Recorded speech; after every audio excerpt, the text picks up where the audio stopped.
قوة باي ما يلا فار هذا يلا قوة دقم فيها خلاص ده كامل سمعت ايه سايب جودي كنت واعي يلا قالت يطلعوا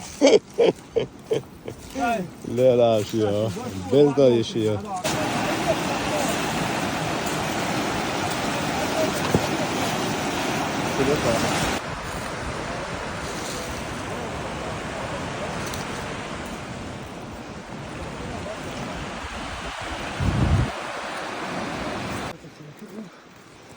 Hoşun küklüş. Camına sıkmalı ola. ما قشطت et olmuş.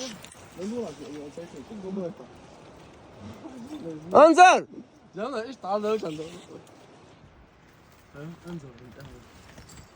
نشعوه